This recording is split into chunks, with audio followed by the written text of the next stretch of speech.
Kita akan melanjutkan teman-teman sekalian bedah buku kita yang semoga Allah SWT berkahi, Riyadhus Shalihin, tulis oleh Imam Nawawi rahimahullah. Dan kita masih di hadis yang sama, yaitu hadis nomor 454 tentang 7 golongan yang Allah naungi di hari kiamat. Tidak ada naungan kecuali naungan Allah. Dan kita akan masuk insya Allah pada kesempatan ini di golongan yang ke-6. Saya akan bacakan kembali hadisnya dari Abu Hurairah radhiyallahu anhu bahwasanya Rasulullah sallallahu alaihi wasallam bersabda, "Sab'atun yudhilluhumullah fi dhillihi yawma la dhilla illa dhilluh." Ada 7 golongan di mana Allah akan naungi mereka di hari kiamat di mahsyar yang tidak ada naungan kecuali naungan Allah pada saat itu. Dan semoga kita termasuk insya Allah baik yang mengikuti acara ini live ataupun siaran ulang ataupun yang men-share atau menyebarluaskan cuplikan kita insya Allah nanti juga masuk dalam salah satu dari 7 golongan ini. Yang pertama, imamun adil, pemimpin yang adil, dan sudah kita panjang lebar jelaskan ini. Kemudian wasyabun nasya'a fi ibadatillahi ta'ala, anak muda yang tumbuh di atas ibadah kepada Allah subhanahu wa ta'ala, maksudnya sibuk beribadah kepada Allah subhanahu wa ta'ala, yang juga sudah kita jelaskan. Yang ketiga, warajulun qalbu mu'allakun bil masajid, seseorang yang hatinya terpaut dengan masjid, selalu rindu kapan lagi waktu sholat akan datang, kemudian dia selalu tepat waktu. Dan ini sudah kita jelaskan juga. Yang keempat, warajulani tahabba fillah ijtama'a alaihi wa tafarraka alaihi, 2 orang yang saling mencintai karena Allah, berkumpul karenanya dan juga berpisah karenanya. Ini juga sudah kita jelaskan. Yang kelima, warajulun da'athum ra'atun dhatu mansibin wa jamal faqala inni akhafullah. Seseorang laki-laki yang diajak melakukan perbuatan zina oleh seorang wanita yang memiliki kedudukan dan juga kecantikan. Namun dia menjawab, aku takut kepada Allah. Ini juga sudah kita jelaskan. Dan yang keenam yang sekarang akan kita bahas insyaAllah, warajulun tasaddaqa bisadaqatin fa akhfaha hatta la ta'lama shimaluhu ma tunfiqu yaminuh.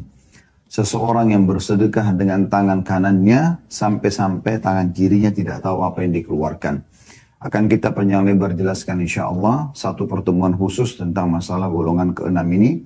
Dan insyaAllah pertemuan akan datang kita akan bahas golongan terakhir, warajulun dzakarallaha khalian fafadat ainah, seseorang yang mengingat Allah sendirian kemudian matanya pun meneteskan air mata. Baik teman-teman sekalian, dari hadits ini kita ambil golongan yang ke-6 tentang masalah sedekah. Salah satu perbuatan yang sangat mulia dalam Islam adalah bersedekah. Bahkan terlalu banyak kemuliaan akan kita dapatkan dari Allah subhanahu wa ta'ala. Kemudahan dalam segala urusan, kesembuhan dari penyakit, keluar dari permasalahan yang sedang kita hadapi dengan sedekah. Hadis Nabi SAW yang mulia, as-sadaqatu tudfi'u ghadabur rahman. Sesungguhnya sedekah itu bisa meredam murkanya Allah. Jelas sekali maknanya. Kalau dia bisa menjauhkan kita dari siksa Allah subhanahu wa ta'ala. Segala macam musibah, cobaan adalah disebabkan karena dosa kita. Maka Allah subhanahu wa ta'ala menguji kita agar kita kembali kepadanya sekaligus membersihkan kesalahan-kesalahan kita tersebut. Demikian pula dengan hadis Nabi SAW, ma naqasa malu min sadaqah, tidak berkurang harta seorang hamba karena sedekah, artinya akan terus bertambah.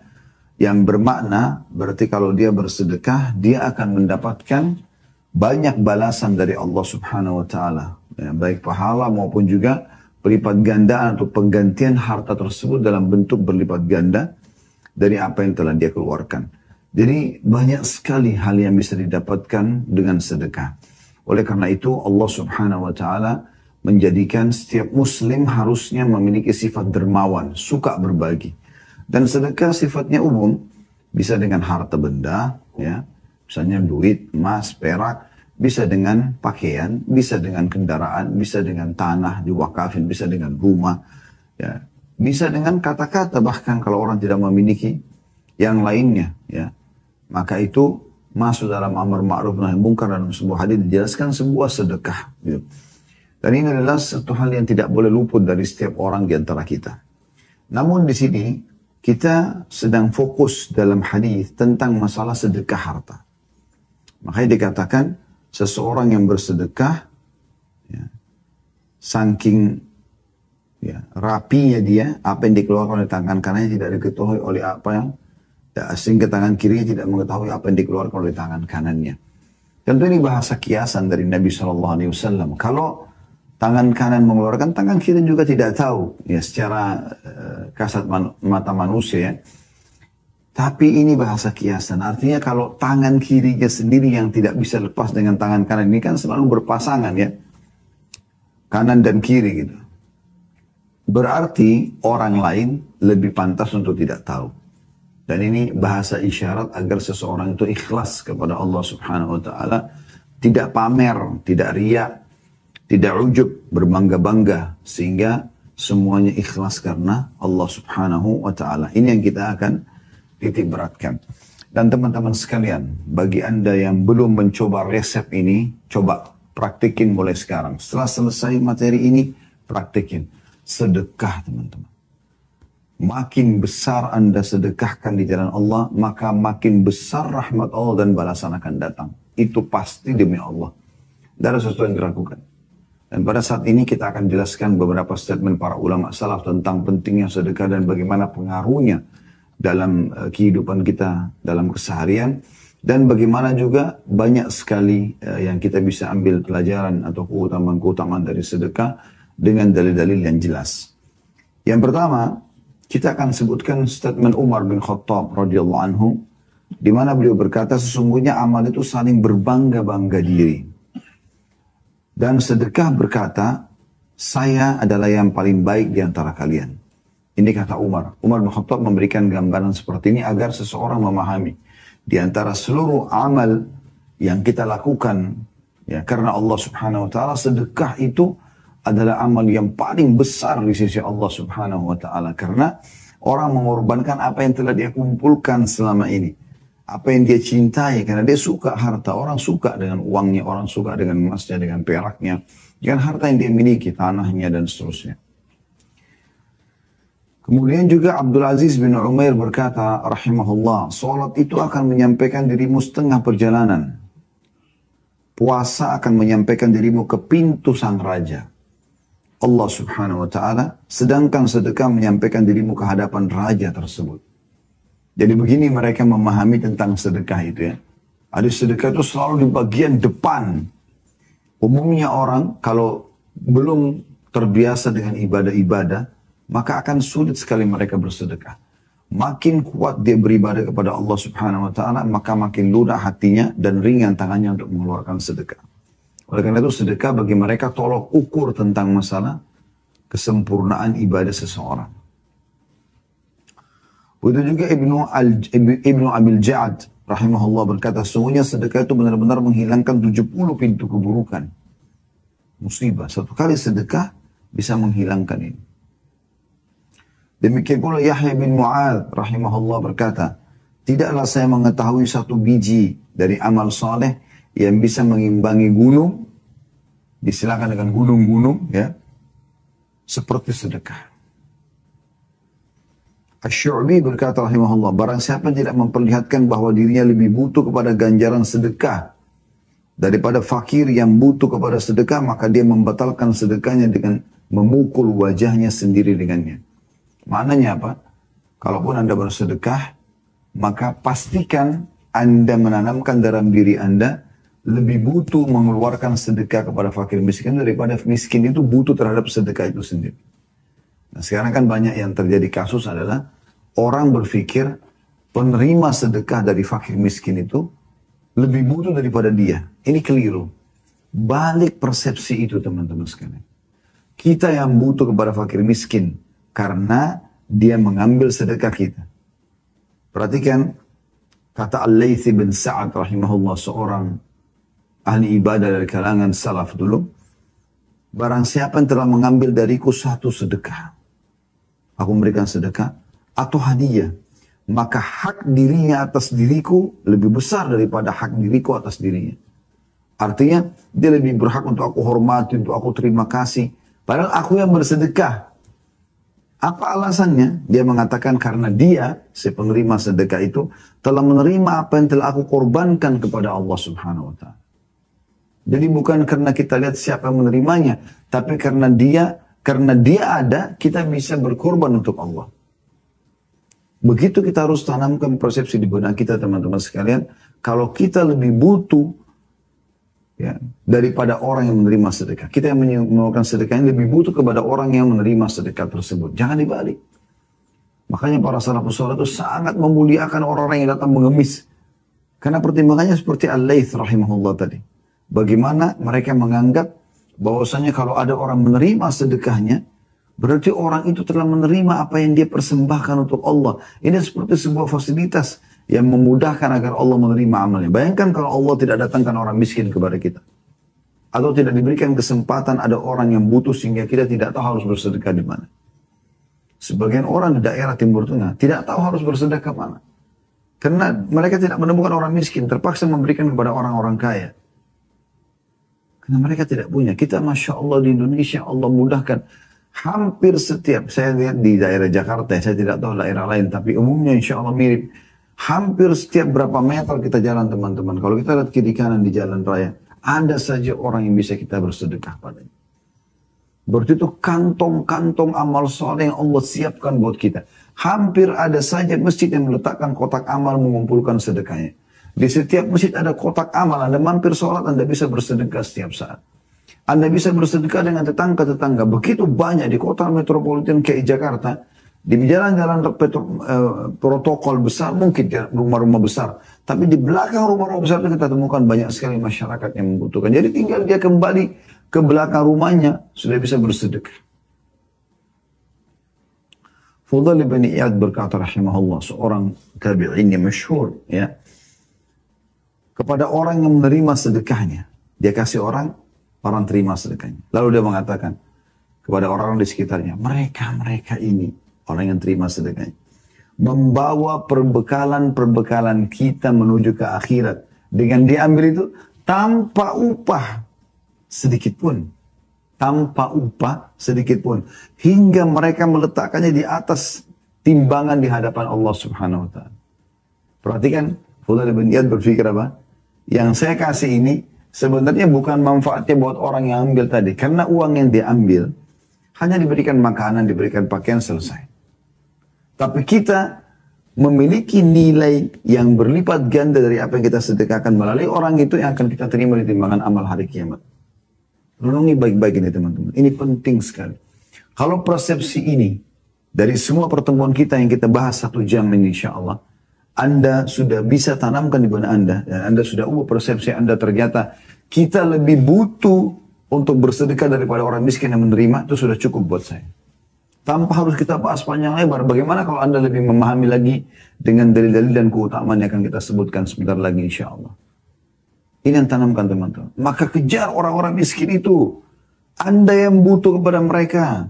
Kejar orang-orang yang mau utang itu. Kejar orang-orang yang sakit, yang butuh dilunasi rumah sakitnya. Kejar, apalagi orang tua Anda, apalagi kerabat Anda. Mereka adalah fasilitas kendaraan untuk mendapatkan bobot berat timbangan amal hari kiamat yang akan meninggikan derajat Anda di surga. Berikan sebelum mereka minta. Fahami kalau Anda lebih butuh daripada dia. Ini poin yang sangat penting. Begitulah para ulama salaf kita memahami masalah itu. Ini poin sekali lagi, kalau Anda bubar dari pengajian ini dan Anda bawa pulang ini sudah cukup buat saya. Apalagi kalau Anda memahami lebih jauh dengan keutamaan-keutamaan dari yang kita jelaskan sebentar lagi. Ali bin Abi Thalib, radhiyallahu anhu, sahabat Nabi yang mulia, memberikan kepada kita gambaran kalau Anda punya harta, maka Anda harus faham di situ. Bukan hanya Anda sendiri sibuk menghabiskannya untuk diri Anda sendiri. Walaupun itu boleh Anda pakai. Apa kata beliau? Barang siapa yang telah diberikan suatu harta oleh Allah subhanahu wa ta'ala, maka hendaklah yang pertama dia lakukan, dia menyambung kekerabatan dengannya. Berikan orang tuanya, berikan saudaranya, berikan pamannya, berikan tantenya. Dia bantu mereka. Dia berbagi pada mereka.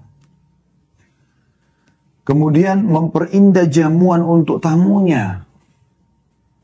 Makin banyak hartanya, makin bagus kualitas makanan yang diberikan untuk tamunya. Kemudian menolong orang yang membutuhkan. Dia mencari orang-orang yang butuh lalu dia kasih. Membebaskan tawanan. Membantu Ibnu Sabil, orang yang terputus jalan. Orang-orang fakir miskin. Para mujahidin. Dan dia bersabar atas musibah yang menimpa hartanya. Akan datang cobaan. Ada orang utang tidak bayar. Ada orang yang menipu. Ya. Ada cobaan-cobaan. Dia sabar. Karena dengan perkara-perkara itu, dia akan memperoleh kemuliaan dunia dan akhirat. Perhatikan. Dalam sekali nasihat ini ya. Bagaimana beliau menasihati dua hal bagi pemilik harta.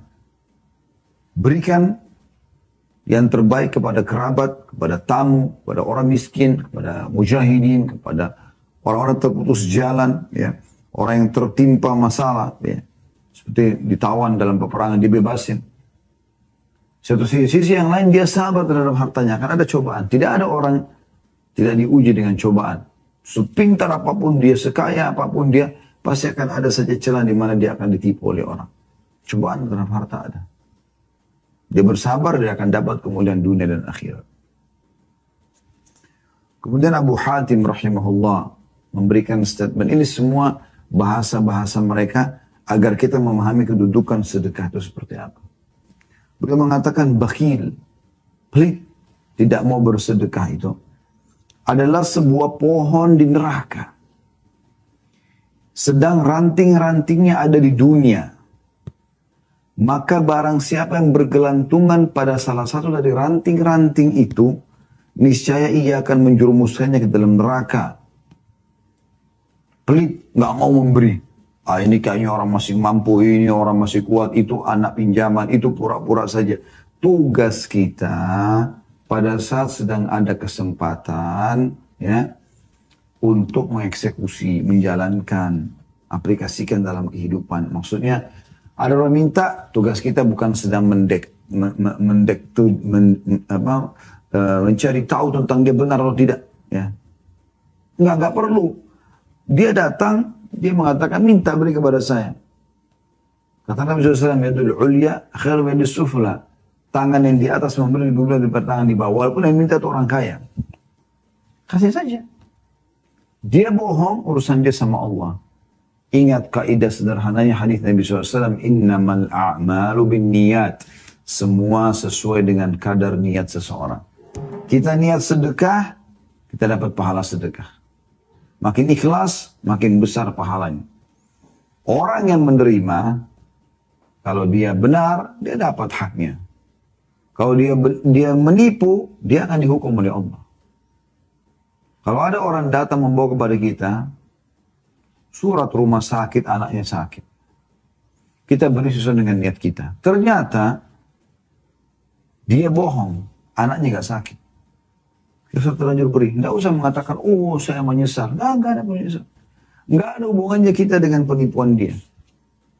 Ada Allah Tuhan kita Azza wa Jalla yang menilai itu. Tidak usah khawatir. Lalu dikatakan kalau beliau masih berlanjut ya. Sebagaimana kedermawanan itu adalah sebuah pohon di surga di mana ranting-rantingnya berada di dunia.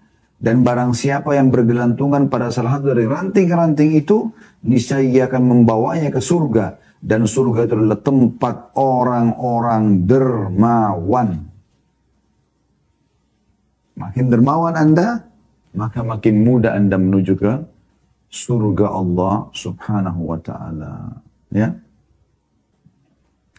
Dinukil seorang salafus saleh dulu, pada saat didatangi oleh orang-orang miskin, maka beliau tersenyum. Mereka tersenyum orang-orang saleh yang dulu-dulu sebelum kita nih. Ya. Kemudian berkata kepada orang datang miskin, orang-orang yang minta itu, selamat datang wahai orang-orang yang hadir untuk membawakan perbekalan kami kepada Rabb kami. Ya. Artinya, saya senang kalian datang, karena dengan kalian menerima ini saya akan mendapatkan balasan di sisi Allah. Sebab ini seperti mobil yang datang untuk membawa perbekalan Anda. Ini mereka mobil-mobilnya ini. Cuma depan mata Anda manusia. Bahkan subhanallah seringkali terjadi, kalau mungkin Anda pernah lalui dalam kehidupannya. Kalau kita sedang minta sesuatu kepada Allah Azza wa Jalla, ya, Maka Allah ingin menguji kita. Kita ini mau nggak sih berkorban di jalan Allah?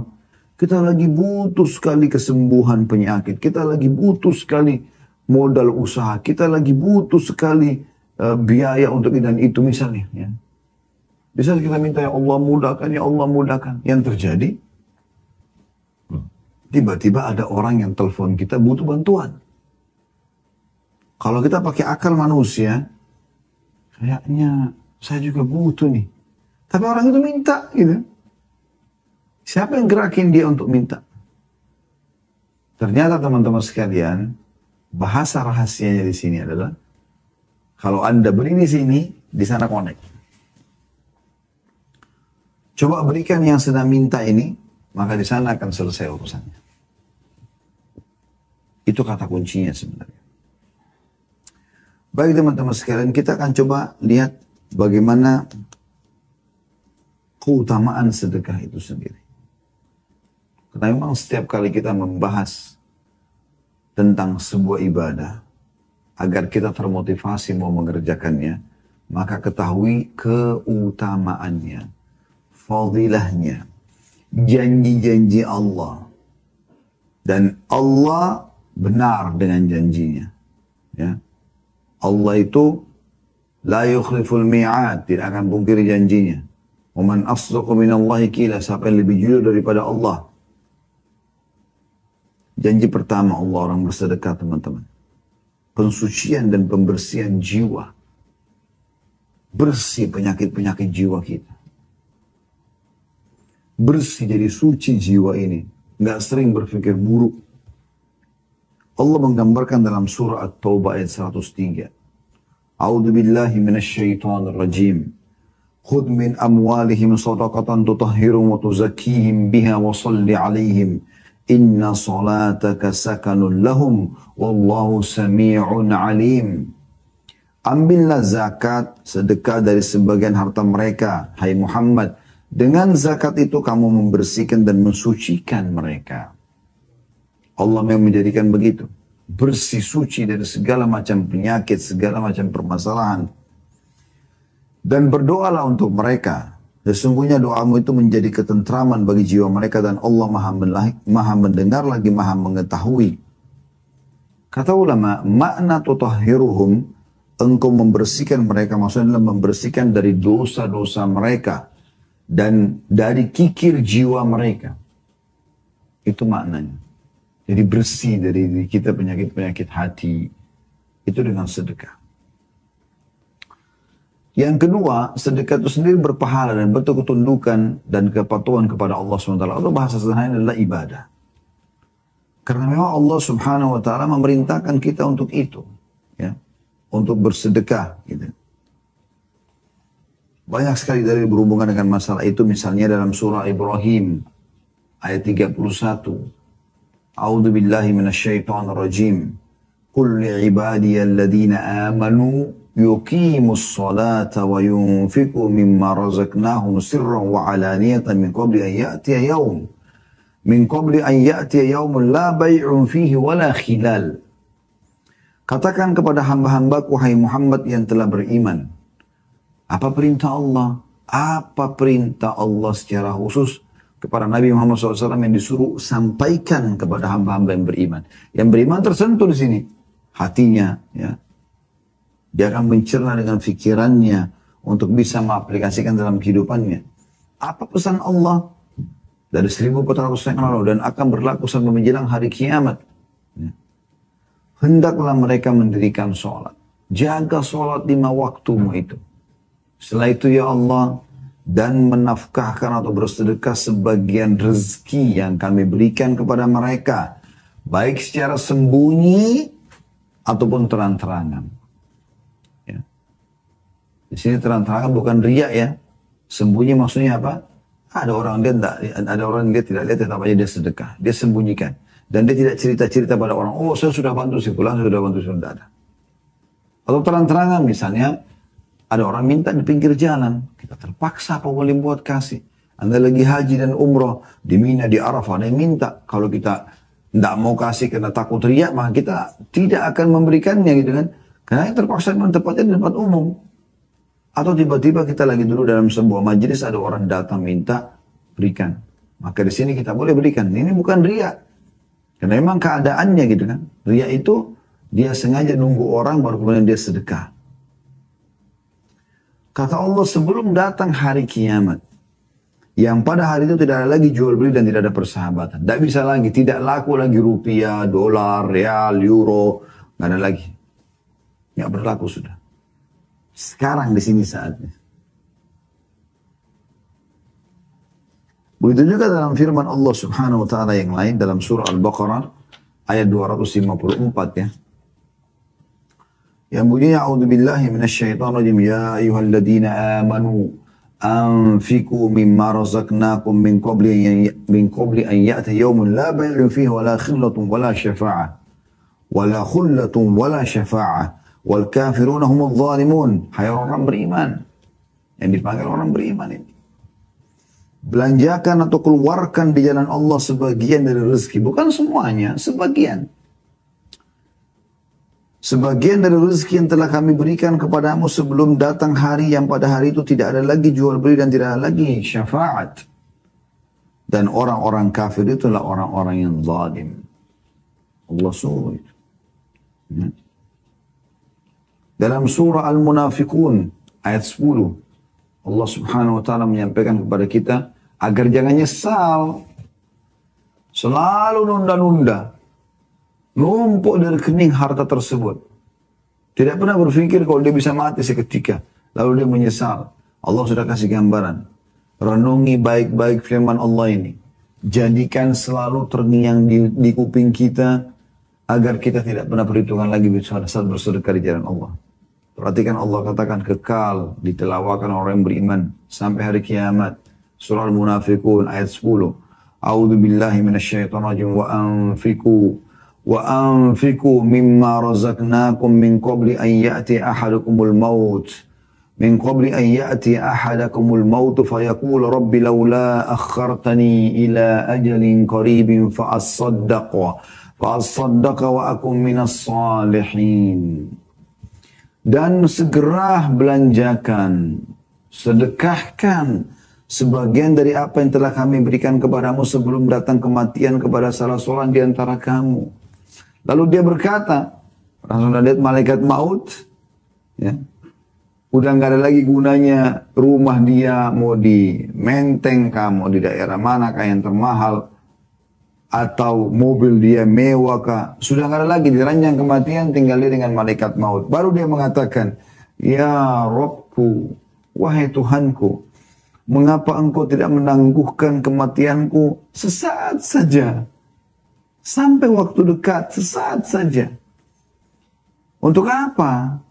Untuk kembali ke makanan favorit, untuk tidur sama pasangan, untuk salaman sama anak-anak, untuk kembali mengecek dulu keuangan perusahaan, ya. Bukan. Yang menyebabkan aku dapat bersedekah, itu yang dia baru lihat, oh ternyata ini yang paling besar pahalanya, tapi sekarang luput nih. Dan aku termasuk orang-orang saleh. Tapi udah telat. Karena malaikat maut kalau datang tidak ada lagi. La yastakhiruna sa'atan wa la yastakdimun. Tidak akan pernah diterlambatkan sesaat ataupun dimajukan sesaat. Detik itu Anda harus mati. Di saat itu semua rekening yang penuh dengan miliaran nyesel kenapa nggak dikeluarkan. Kenapa nggak wakafin buat masjid, buat pesantren. Kenapa nggak buat rumah anak yatim. Kenapa selalu orang-orang yang minta-minta kita usir dan kita tidak iyakan.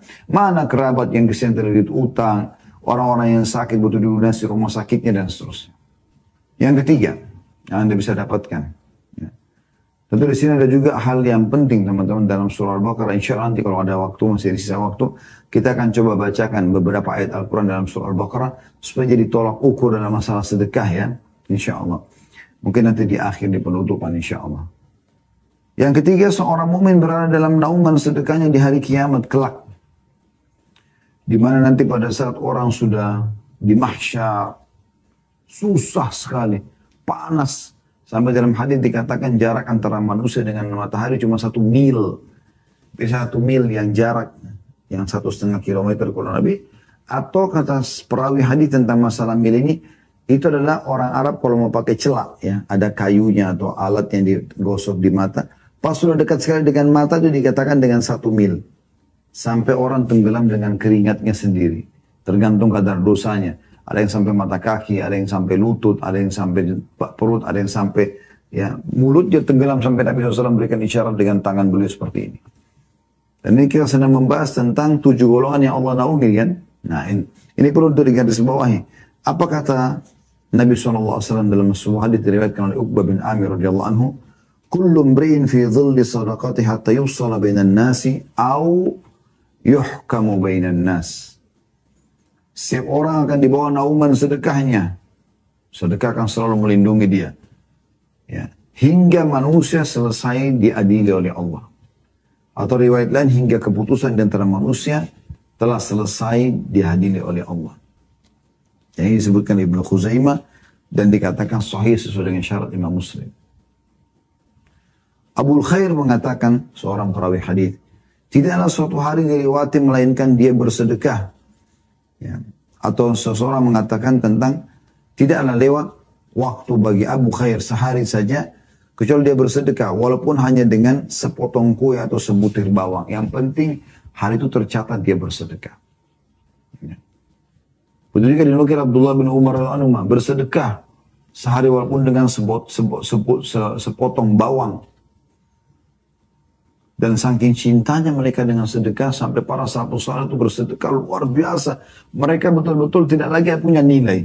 Karena mereka tahu ini akan mereka terima di akhirat nanti. Bukan lagi pikiran dia seperti orang kapitalis. Intinya kalau keluar berarti berkurang saldo saya. Bukan. Orang beriman terbalik. Kapitalis menabung pangkal kaya. Kalau orang beriman sedekah pangkal kaya. Ketemu nggak? Nggak bakal ketemu.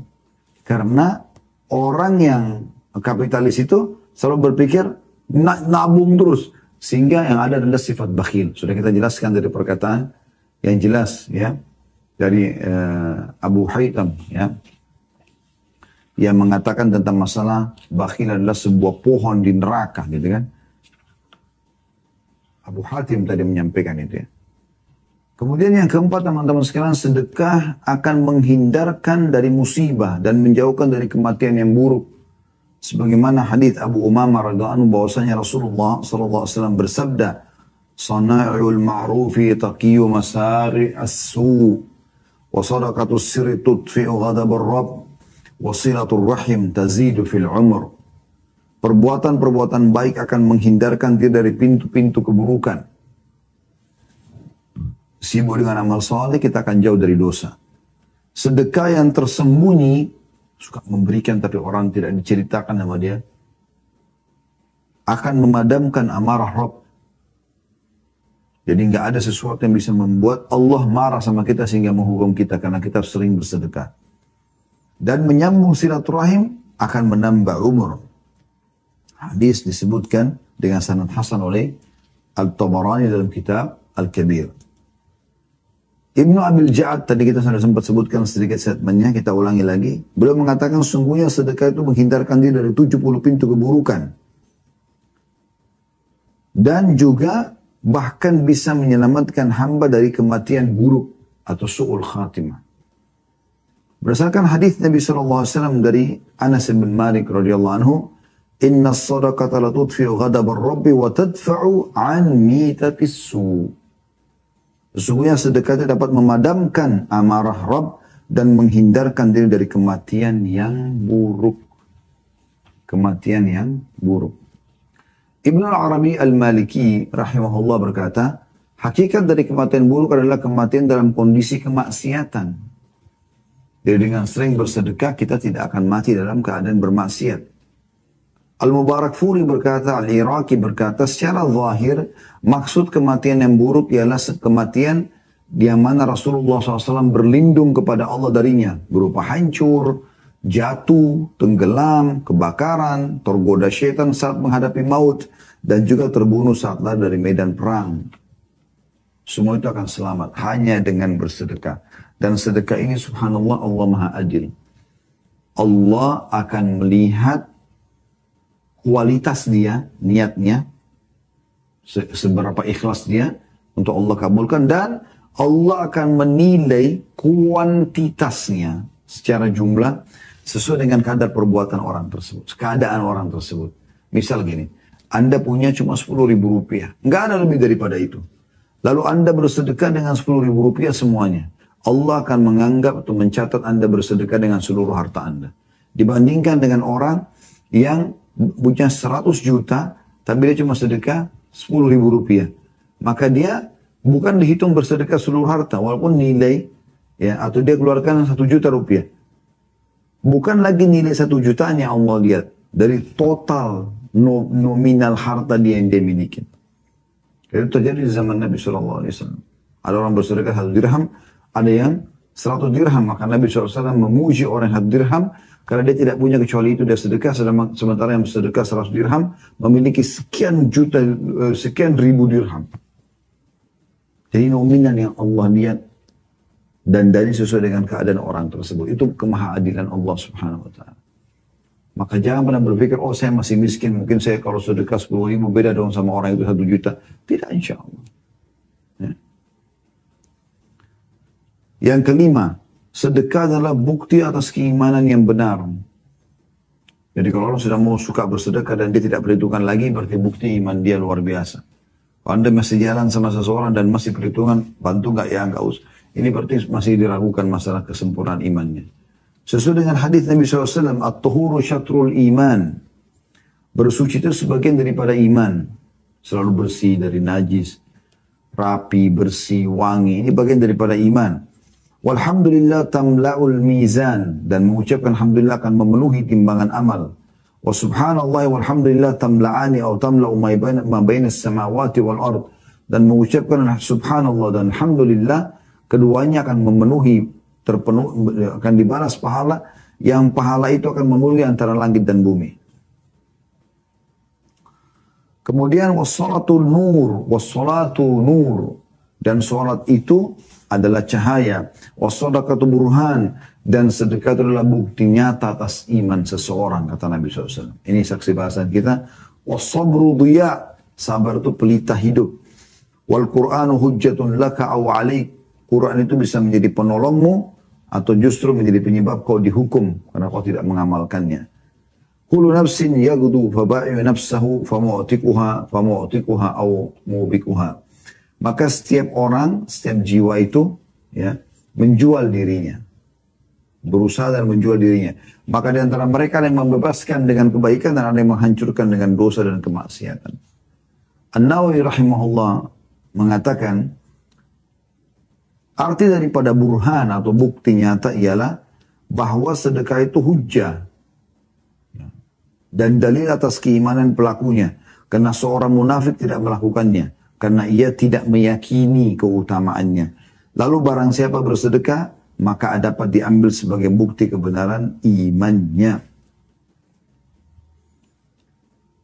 Jadi potongan dari sabda Nabi SAW, as-sadaqatu burhan, menunjukkan bahwa sedekah adalah satu perkara akidah yang penting yang merupakan keyakinan seorang muslim. Dan bukan hanya sebatas jumlah harta yang diberikan oleh pelaku sedekah tersebut sebagai suatu tindakan baik kepada penerima sedekah dan memenuhi kebutuhannya yang mendesak. Jadi bukan hanya sekedar membantu orang, tapi memang bukti keimanan dia. Yang keenam, sedekah itu sebagai tebusan bagi seseorang muslim dari belenggunya. Sebagaimana dinukil dari Nabi SAW tentang kisah Nabi Yahya alaihissalam. Beliau mengatakan kepada penganutnya, dan Nabi SAW nukil tentang itu, wa amurukum bis sadaqah, fa inna mathala dhalika kamathal rajulin asarahu al-adu, fa'awthaku yadahu ila unuki wa qaddamu liyadribu unuqah, faqala ana afdihi minkum bil qalili wal kathir, fafadha nafsu minhum. Aku perintahkan kalian sedekah, sedekah, terus sedekah yang banyak. Jangan perhitungan lagi. Karena perumpamaan orang yang sedekah itu seperti orang yang ditawan oleh musuh dan diikat kedua tangannya ke lehernya dan akan dipenggal. Lalu dia mengatakan, aku membayar atau menembus diriku dengan indan itu. Dia kasih hartanya sampai dia bebaskan dirinya. Sesungguhnya Nabi SAW telah menyerupakan seseorang pemberi sedekah sebagai tawanan. lalu sedekah hadir untuk membebaskan dari tawanan. Itu perumpamaan dalam hadis tadi. Ibnu Qayyim rahimahullah menjelaskan tentang hadis tersebut mengatakan hal ini juga merupakan perkataan yang mana burhannya, bukti tentang keimanan adalah keberadaannya. Dan dalilnya adalah kejadiannya. Karena sedekah itu memiliki pengaruh yang menakjubkan dalam hal menolak berbagai macam bencana walaupun dari seorang yang jahat. Atau dari seseorang yang berlaku zalim, bahkan dari seorang kafir. Karena Allah Ta'ala akan menolak darinya berbagai macam bencana dengan sedekah. Hal ini adalah suatu perkara yang telah dimaklumi oleh di antara manusia baik yang terpelajar maupun tidak. Jadi orang kafir pun bersedekah, sedekah itu kalau dia ikhlas, dia berikan tulus, juga Allah akan menyelamatkan dia dari bencana walaupun tidak dicatat pahala untuk dia. Yang ketujuh, Allah pasti akan ganti semua sedekah yang dikeluarkan. Makin besar Anda keluarkan, maka makin besar balasannya. Wahai orang yang masih suka perhitungan, untuk memberi orang tuanya, kerabatnya, masjid, pesantren, dan seterusnya.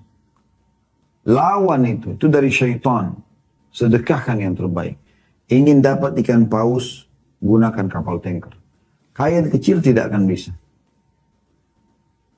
Mau kesehatan, kekuatan, keturunan, kekayaan, sedekahnya 100 rupiah, 1000 rupiah, 2000 rupiah. Akhi dan ukhti. Kalau biasa 1000, pindah ke 2000, pindah ke 5000, pindah ke 10.000, pindah ke 100.000, pindah ke 1 juta. Cari angka yang belum pernah Anda keluarkan. Berbicara dalam jiwa syaitan goda, nanti begini dan begitu. Lawan, a'udzubillahi minasyaitonir rajim. Coba.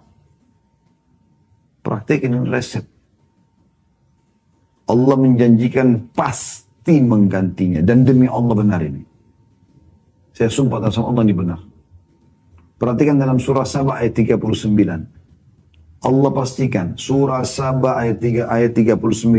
A'udzu billahi minasyaitonir rajim. Qul inna rabbi yabsutur rizqa liman yasha'u min ibadihi wa yaqdiru lah. Qul inna rabbi yabsutur rizqa liman yasha'u min ibadihi wa yaqdiru lah. Wa ma anfaqtum min syai'in fahuwa yukhlifuhu wa huwa khairur raziqin. Katakan, sesungguhnya Tuhanku melapangkan rezeki bagi siapa yang dikehendaki di antara hamba-hambanya dan menyempitkan bagi siapa yang dikehendakinya. Dan barang siapa yang menafkahkan hartanya di jalan Allah, maka Allah pasti akan menggantikannya. Dan dialah sebaik-baik pemberi rezeki. Perhatikan ini berita gembira dari Allah Subhanahu wa taala. Fahuwa yukhlifu, Allah pasti akan ganti. Dikuatkan dengan hadis yang sahih riwayat Imam Muslim di nomor 993 dari hadis Abu Hurairah radhiyallahu anhu bahwasanya baginda Nabi SAW bersabda, qala Allah tabaraka wa taala, Allah yang maha tinggi dan maha berkah dan maha tinggi berfirman dalam hadis qudsi ya bena Adam umfik alaik.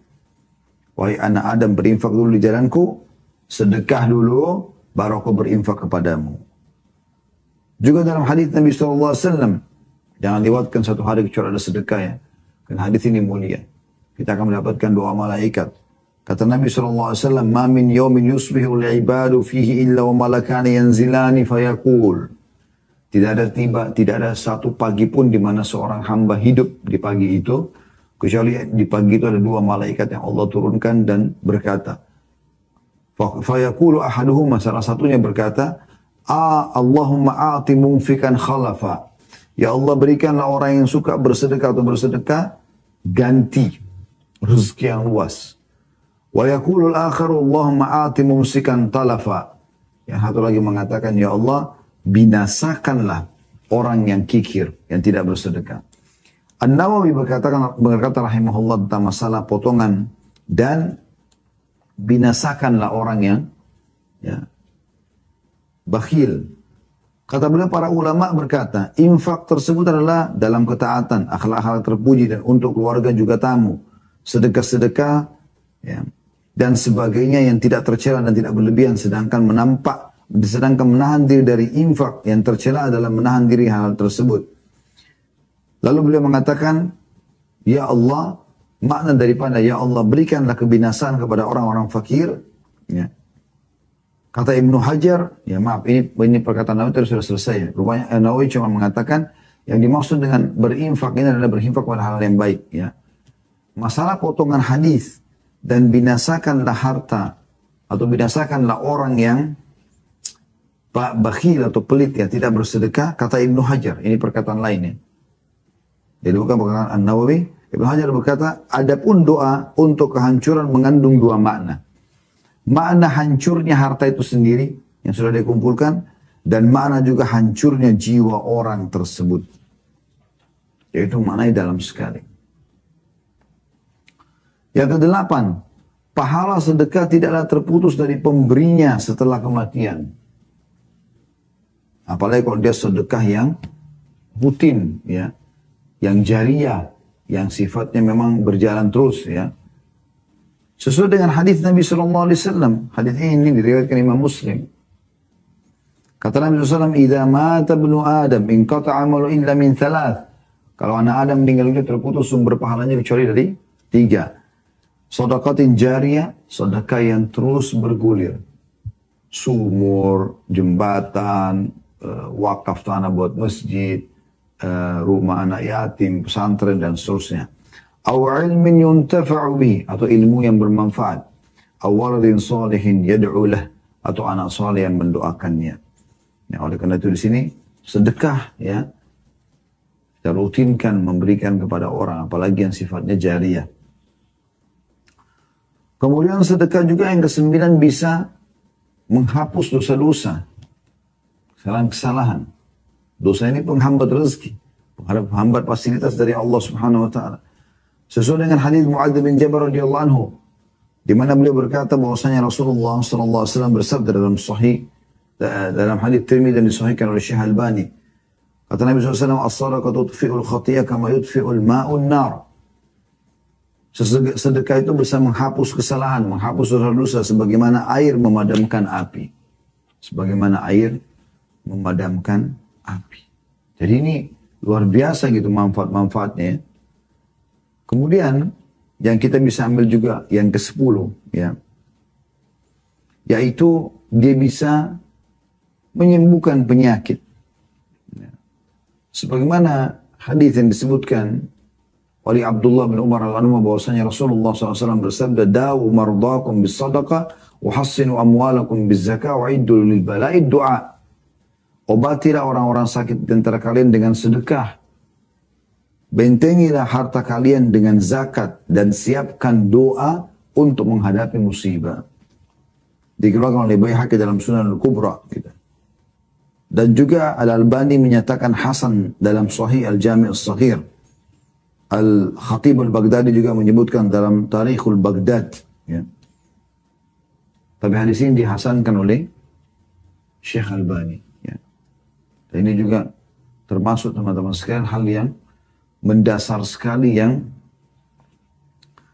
bisa insya Allah ya, kalau ada orang sakit dia mau sembuh dari penyakitnya, dia bisa ya, menyebutkan atau bersedekah dengan niat untuk itu ya.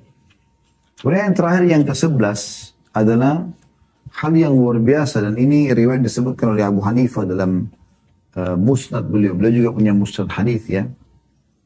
Hadis ya, yang diriwayatkan dari Jabir bin Abdullah radhiyallahu anhuma, beliau berkata bahwasanya seseorang datang kepada Nabi SAW mengatakan, "Wahai Rasulullah, saya tidak diberikan rezeki seorang anak pun hingga saya tidak memiliki anak. Sudah sekian tahun menikah, harta ada, badan sehat, istri sehat, tapi tidak ada anak. Saya ingin punya ada keturunan.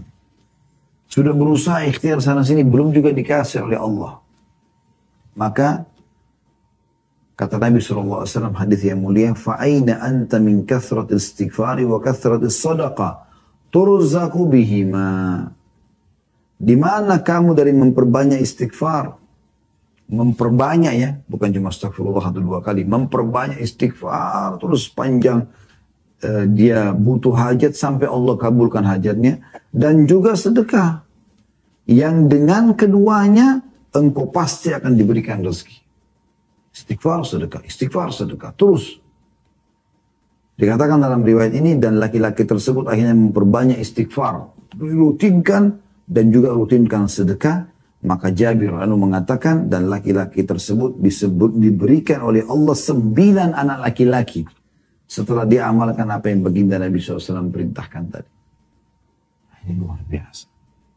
Dan kalau kita ingin bahas teman-teman sekalian tentang masalah sedekah, terlalu banyak orang yang selamat dari segala macam musibah, orang yang sembuh dari penyakit, orang yang dimudahkan urusannya, bahkan subhanallah orang yang selamat dari segala macam makar dan ya, tipu daya orang, ya, itu karena sedekahnya.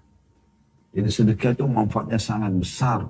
Selain memang dia tadi bisa membersihkan jiwa. Dan tidak kalah pentingnya adalah dalam hadis yang kita bahas, dia juga akan masuk dalam 7 golongan yang Allah akan selamatkan di hari kiamat. Tapi ingat, dikatakan dalam hadis yang sedang kita bahas, mereka bersedekah dengan tangan kanannya sampai-sampai tangan kirinya tidak mengetahuinya. Dan ini saking besarnya keutamaan atau saking besarnya perintah di sini agar merahasiakan sedekah tersebut. Makin orang tidak tahu, makin kita tutupi, gitu kan? Itu lebih baik. Kalau ada seseorang yang kita bantu, ternyata tidak ada yang tahu kecuali antara kita sama Allah dan dia, sudah kita tutupi saja. Makin kita mengatakan dari hamba Allah, makin bagus. Dan juga teman-teman sekalian, yang tidak kalah penting dalam sedekah, jemput bola dalam sedekah. Jangan selalu tunggu orang minta.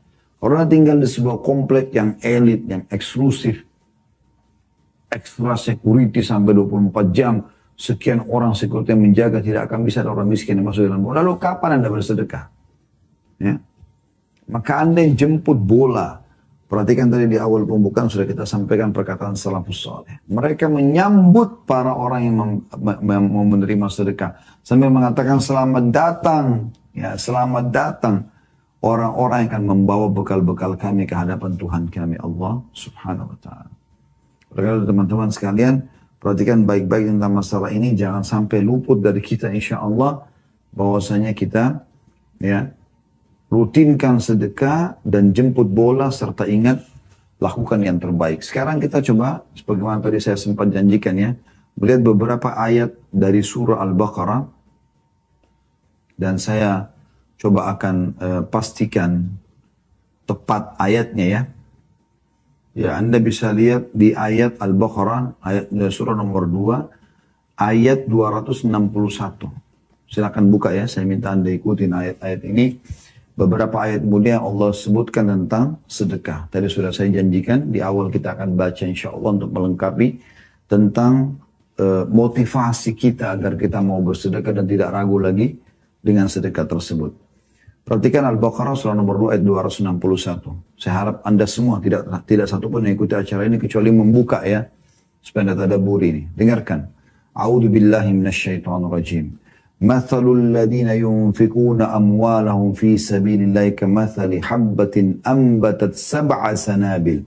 Ambatat sab'a sanabil fi kulli sumbulatin mi'atu habbah. Wallahu yudha'ifu liman yasha' wallahu wasi'un 'alim. Perumpamaan atau dalam kurung nafkah yang dikeluarkan oleh orang-orang yang menafkahkan hartanya di jalan Allah adalah serupa sebuah butir benih, satu benih kecil yang menumbuhkan 7 bulir. Ya. Pada tiap-tiap bulir terdapat 100 biji. Allah melipat gandakan ganjaran bagi siapa yang dia kehendaki dan Allah maha luas karunia-Nya lagi maha mengetahui. Perhatikan. Ya. Jadi satu sekali sedekah seperti satu biji, satu benih yang ada 7 bulir. Setiap bulir satu itu punya 100 ya lagi biji-biji. Jadi Anda punya 100 kali 7 berarti 700. 700 kali lipat. Namun Allah berikan di ayat 262 syaratnya. Supaya Anda dapat maksimal pahala, perhatikan. Alladzina yunfikuna amwalahum fi sabilillahi thumma la yutbi'una ma anfaqu mannan wala adhan lahum ajruhum 'inda rabbihim wala khawfun 'alaihim wala hum yahzanun. Itu orang-orang yang menafkahkan hartanya di jalan Allah, kemudian mereka tidak mengiringi apa yang dinafkahkan itu dengan menyebut-nyebut pemberiannya. Syarat pertama. Mau jadi banyak pahalanya, jangan sebut-sebut. Kamu kan sudah saya bantu. Kamu sudah lama saya bantu. Kamu kemarin sudah saya kasih modal. Ini orang minta-minta terus. Kamu tahu nggak pesantren itu? Saya semua yang bangunkan tuh. Tuh masjid tanah, saya yang bangun. Tidak ada satu orang pun kecuali semua diceritakan seperti itu. Ini berarti orang cuma mau pujian manusia. Padahal pujian manusia teman-teman hanya sepanjang lidahnya. Nggak ada manfaatnya. Nggak membuat badan Anda tambah gemuk, Anda tambah cerdas, nggak ada. Pujian orang habis begitu saja. Maka Allah berikan syarat. Supaya pahalanya besar, jangan sebut-sebut. Tambah syarat yang kedua. Dan dengan tidak menyakiti perasaan si penerima. Lempar duit di depannya. Kasih tapi dengan caci maki, dengan lisan yang tajam. Apa kata Allah kalau dua hal ini dijaga? Dia tidak sebut-sebut pemberiannya. Dia juga tidak menyakiti perasaan orang. Kalau kita simpulkan tadi adalah dia merasa dia lebih butuh dengan sedekah daripada si penerima ya. Kata Allah mereka memperoleh pahala di sisi Tuhan mereka. Tidak ada kekhawatiran terhadap mereka dan tidak pula mereka bersedih hati. Perhatikan. Lalu kata Allah 263-nya. Qaulun ma'rufun wa maghfiratun khairun min sadaqatin yatba'uha adza wallahu ghaniyyun halim. Perkataan yang baik dan pemberian maaf lebih baik dari sedekah yang diiringi dengan sesuatu menyakitkan perasaan si penerima. Dan Allah Maha Kaya lagi Maha Penyantun. Kenapa nggak kau bilang silakan terima ya, doain saya gitu. Kenapa harus dengan kata-kata menyakiti si penerima? Ini saya kasih ya, harus begini ya, harus begini. Lalu Allah ingatkan di ayat 264 supaya jangan batal sedekah kita, supaya jangan sia-sia Allah mengatakan ya ayyuhalladzina amanu la tubtilu sadaqatikum bil manni wal adha kalladhi yunfiqu malahu ria'an nasi wa la yu'minu billahi wal yawmil akhir famathalu kamathali safwanin alayhi turabun fa asabahu wabilun fatarakahu salda la yaqdiruna ala syai'in mimma kasabu wallahu la yahdil qaumal kafirin. Hai orang beriman, janganlah kamu menghilangkan pahala sedekahmu. Bagaimana bisa hilang? Tidak dicatat pahala, tidak dapat panen di hari kiamat dengan menyebut-nyebutnya dan menyakiti perasaan si penerima.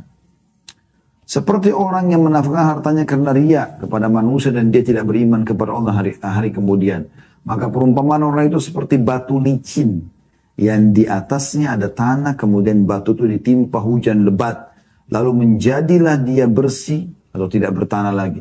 Mereka tidak menguasai sesuatu pun dari apa yang mereka usahakan. Dan Allah tidak memberikan petunjuk kepada orang-orang kafir. Ya, jadi selalu Allah ingatkan, jangan sakiti orang, ikhlaskan, jangan sebut-sebut. Karena perumpamaan orang yang sebut-sebut itu seperti orang yang riya. Perumpamaannya seperti tanah yang ditaruh di atas batu licin, itu sedekah yang dia keluarkan, kemudian dihantam dengan hujan yang lebat, sehingga berantakanlah pasir tersebut dan tidak tersisa sedikit pun. Seperti itu amal mereka, tidak ada gunanya. Kemudian Allah memberikan perumpamaan orang yang ikhlas dalam bersedekah. 265-nya. وَمَثَلُ الَّذِينَ يُنْفِقُونَ أَمْوَالَهُمْ ابْتِغَاءَ مَرْضَاتِ اللَّهِ وَتَثْبِيتًا مِنْ أَنْفُسِهِمْ كَمَثَلِ جَنَّةٍ بِرَبْوَةٍ أَصَابَهَا وَابِلٌ فَآتَتْ أُكُلَهَا ضِعْفَيْنِ فَإِنْ لَمْ يُصِبْهَا وَابِلٌ فَطَلٌّ وَاللَّهُ بِمَا تَعْمَلُونَ بَصِيرٌ. Dan perumpamaan orang-orang yang membelanjakan hartanya karena mencari keridhaan Allah dan untuk keteguhan jiwa mereka, justru untuk mendapatkan pahala dan balasan surga, dan supaya jiwa mereka tetap selalu dermawan, seperti sebuah kebun yang terletak di daratan tinggi yang disiram oleh hujan lebat, maka kebun itu menghasilkan buahnya 2 kali lipat. Jika hujan lebat tidak menyiraminya, maka hujan gerimis pun memadai, dan Allah Maha melihat apa yang kamu lakukan. Ya. Jadi ini luar biasa Allah Subhanahu wa taala ingatkan kepada kita tentang masalah sedekah. Kita kemudian lewati satu ayat, kita langsung ke ayat 267-nya, 266-nya kita lewatin dulu supaya langsung saja ke saksi bahasannya. Ayat 267-nya perhatikan baik-baik, saya minta teman-teman ikutin semua ya. Ya ayyuhalladzina amanu anfiqu min tayyibati ma kasabtum mimma akhrajna lakum minal ard wa la tayammamul khabitha minhu tunfikuna wa lastum biakhidhihi illa an tughmidu fi wa'lamu anna Allah ghaniyyun hamid. Artinya, hai orang-orang beriman, nafkahkan di jalan Allah sebagian dari hasil usahamu yang baik-baik, yang sempurna, ya. Dan sebagian dari apa yang kami keluarkan dari bumi untuk kamu. Lalu Allah ingatkan. Dan jangan kamu memilih yang buruk-buruk, bekas-bekas, yang kamu nafkahkan buruk-buruk itu. Padahal kamu sendiri tidak mau mengambilnya, melainkan dengan memicingkan mata terhadapnya. Kalau kamu yang menerima apa yang kau sedekahkan itu, kau kan matamu kamu tutup setengah dan tidak mau menerimanya karena kamu anggap ini kayaknya tidak layak untuk diterima. Dan ketahuilah bahwa Allah Maha Kaya lagi Maha Terpuji. Sebenarnya fisik yang kita sedekahkan dan orang yang menerima ini cuma fasilitas. Yang kita sedang connect Tuhan kita Allah Subhanahu wa Ta'ala. Kita tutup dengan ayat 268. Bagaimana syaitan suka menakut-nakuti kita supaya tidak bersedekah. Atau kalau sudah sedekah pun kita selalu riak, menyakiti orang yang menerima. Allah mengatakan, Asy-syaitanu ya'idukumul faqra wa ya'murukum bil fahsya. Wallahu ya'idukum magfiratan minhu fadla. Wallahu wasi'un alim. Syaitan itu menjanjikan atau menakut-nakuti kamu dengan kemiskinan. Kalau kau kasih nanti kau mau makankan apa istrimu, anakmu, segala macam. Supaya kita tidak sedekah. Dan menyuruh kamu berbuat kejahatan. Makna kejahatan kata ulama tafsir, kikir. Sedangkan Allah menjadikan untukmu ampunan daripadanya dan karunia dengan sedekah itu. Dan Allah maha luas karunianya lagi maha mengetahui. Makanya teman-teman sekalian, ya, Allah Subhanahu wa Ta'ala memberikan gambaran kepada kita, ya, bahwasanya orang yang berinfak di jalan Allah SWT dan dia ikhlas, dia akan dapat pahala yang sangat banyak. Allah tahu itu. Allah pasti akan balas dengan sebaik mungkin. Begitu juga dengan orang yang tidak mau bersedekah. Allah tahu dia. Dan syaitan memang menunggangi ketidakinginan dia bersedekah itu. Dan syaitan selalu takut-takutin dia. Padahal sebenarnya setelah dia eksekusi, dia lakukan, maka dia akan tentram, dia akan aman. Ya. Allah gambarkan masih banyak ayat-ayat tentang masalah sedekah, ya. Yang tentang Allah mengetahui di ayat 270 yang tadi saya katakan ayat terakhir, tapi ini bisa kita tambahkan. Wa ma anfaqtum min nafaqatin aw nadartum min nadrin fa innallaha ya'lamu wa ma lidh-dhalimina min ansar. Apa saja yang kau nafkahkan atau apa saja yang kau nadarkan, maka sungguhnya Allah mengetahuinya. Dan orang-orang berbuat zalim, tidak ada seorang penolong pun bagi mereka. Ayat 271-nya, in tubdus salakati fa ni'mahi wa in tukhfu wa tu'tuha al-fuqara fa huwa khairun lakum wa yukaffiru ankum min sayyi'atikum wallahu bima ta'maluna khabir. Jika kamu menampakkan sedekahmu, boleh buat di depan orang, karena orang fakir miskin ini minta di depan orang, maka itu baik. Karena kan kita tidak mungkin tidak berinfak sementara orang minta. Dan jika kamu menyembunyikannya dan kamu beriman atau kamu berikan kepada orang-orang fakir, kau sembunyikan supaya orang tidak tahu, maka itu juga bagus buat kamu. Dan Allah menghapuskan dengan sedekah itu dosa-dosamu. Dan juga Allah mengetahui apa yang kamu kerjakan. Dan sekian banyak ayat berhubungan dengan masalah sedekah yang tidak terhitung lagi teman-teman sekalian. Intinya mudah-mudahan Anda sudah bisa menangkap pesan yang kita